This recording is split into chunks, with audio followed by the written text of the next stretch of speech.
Hello guys, welcome back to our channel. Episode ആരംഭിക്കുമ്പോൾ കാണിക്കുന്നത് സത്യഭാമയുടെ വീടാണ്. സുസ്മിതയെ ശ്രീരഞ്ജിനി അങ്ങനെ അറസ്റ്റ് ചെയ്തിരിക്കുകയാണ്. തുടർന്ന് ശ്രീരഞ്ജിനി സുസ്മിതയെ ജീപ്പിലേക്ക് കയറ്റാൻ ഒരുങ്ങുമ്പോൾ ശാലിനി പറയുകയാണ്, സുസ്മിതയെ ഒരു മിനിറ്റ്. അത്രയും പറഞ്ഞ് തന്റെ ബാഗിൽ നിന്നും ₹1 നാണയമെടുത്ത് സുസ്മിതയുടെ കയ്യിൽ ഏൽപ്പിക്കുകയാണ് ശാലിനി. സുസ്മിതയെ, എനിക്ക് തോന്നുന്നു നിനക്ക് ഓർമ്മയുണ്ടാകുമെന്ന്. നീ പണ്ട് എനിക്കും ഇതുപോലെ ഒരു നാണയം തന്നിട്ടുണ്ടായിരുന്നു. ഇത് കേൾക്കുന്ന സുസ്മിതയ്ക്ക് അന്നുണ്ടായ കാര്യങ്ങളൊക്കെ ഓർമ്മ വരികയാണ്. നീ വഴിച്ചെലവിനായിട്ടെ ഇത് വെച്ചോ.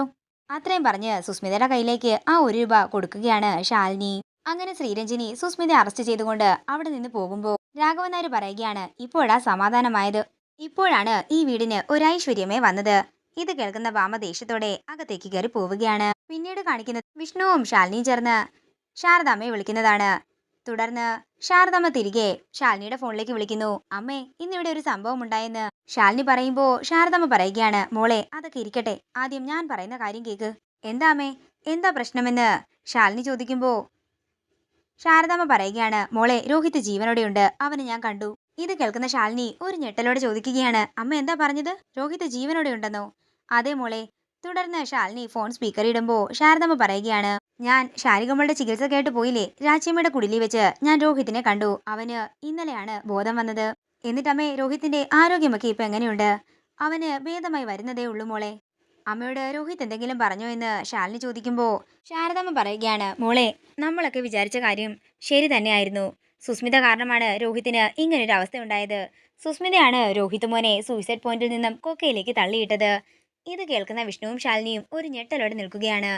എന്താണെങ്കിലും രോഹിത് ജീവൻ ആപത്തിലാണ് മോളെ. അവനെ കൊല്ലാൻ വേണ്ടിയിട്ട് ചുറ്റും ആൾക്കാരാണ്. തുടർന്ന് ചന്ദ്രബോസിന്റെ അടുത്ത് പോയപ്പോൾ ഉണ്ടായ കാര്യങ്ങളും വിജയൻ രോഹിത്തിനെ കൊല്ലാൻ നടക്കുന്ന കാര്യങ്ങളും ഒക്കെ തന്നെ ശാരദാമ്മ പറയുന്നു.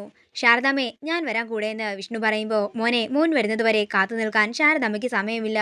ഓരോ നിമിഷം കൂടുന്തോറും ശാരികയുടെയും ജീവൻ ആപത്തിലാണ്. അത്രയും പറഞ്ഞ് ശാരദാമ്മ കോള് കട്ട് ചെയ്യുകയാണ്. പിന്നീട് കാണിക്കുന്നത് രാച്ചിയമ്മയുടെ കുടിലാണ്. ശാരദാമ്മ അങ്ങോട്ടേക്ക് ചെല്ലുന്നു. തുടർന്ന് ചന്ദ്രബോസിനെ കണ്ട കാര്യങ്ങളൊക്കെ ശാരദാമ്മ പറയുകയാണ്, ഞാൻ കാരണം നിങ്ങൾക്ക് കൂടി പ്രശ്നമുണ്ടാകണ്ട. ആ സുസ്മിത എന്ന രാക്ഷസിയുടെ അന്ത്യമാകാനുള്ള സമയം ഇതുവരെ ആയി കാണില്ല.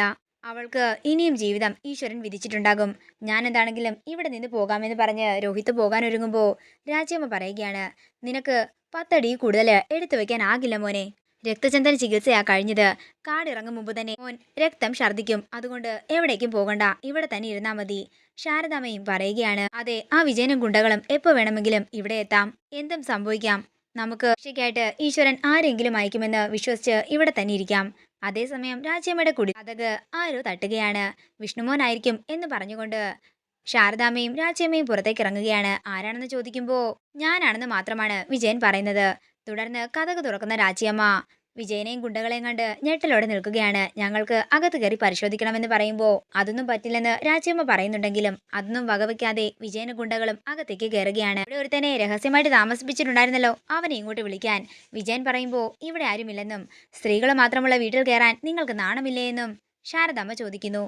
നിങ്ങളെപ്പറ്റി കൂടുതലായിട്ടൊന്നും നിങ്ങൾ പറയണ്ട. നിങ്ങളുടെ കേസിന്റെ ഹിസ്റ്ററിയൊക്കെ എനിക്ക് നന്നായിട്ട് അറിയാം. അതുകൊണ്ട് നിങ്ങളെ അങ്ങടുത്ത് കൂടുതലൊന്നും പറയണ്ട. പിന്നെ ഇവിടെ ഒളിപ്പിച്ചു വെച്ചവനെ ഞാൻ ഇപ്പൊ തന്നെ കണ്ടുപിടിക്കാം. അത്രയും പറഞ്ഞ് രാച്ചിയമ്മയുടെ കുടിലിന് മുഴുവൻ തപ്പുകയാണ് വിജയൻ. പിന്നീട് കാണിക്കുന്നത് വിഷ്ണു അടിവാരത്തേക്ക് വരുന്നതാണ്. അതേസമയം ശാരികയെ കണ്ടിട്ട് വിജയൻ ശാരികയുടെ അടുത്തേക്ക് ചെല്ലുമ്പോൾ ശാരികയെ ചേർത്ത് പിടിക്കുകയാണ് ശാരദാമ്മയും രാച്ചിയമ്മയും. അങ്ങനെ വിഷ്ണു രാച്ചിയമ്മയുടെ കുടിലിന്റെ അടുത്തേക്ക് എത്താനാകുമ്പോഴേക്കും വഴി തടഞ്ഞ് കുറെ മരച്ചിലകൾ വെച്ചിരിക്കുന്നതാണ് കാണിക്കുന്നത്. ഇത് കാണുന്ന വിഷ്ണു സംശയത്തോടെ ജീപ്പിന്റെ പുറത്തേക്ക് ഇറങ്ങുന്നു. ഇതോടുകൂടി ഇന്നത്തെ എപ്പിസോഡ് ഇവിടെ തീരുകയാണ്. വീഡിയോ ഇഷ്ടമായെങ്കിൽ മറക്കാതെ ലൈക്ക് ചെയ്യുക, ഷെയർ ചെയ്യുക, കമന്റ് ചെയ്യുക. സീരിയൽ അപ്ഡേറ്റ്സിനായി മറക്കാതെ സബ്സ്ക്രൈബ് ചെയ്യുക നയൻസ് ക്രിയേഷൻസ്.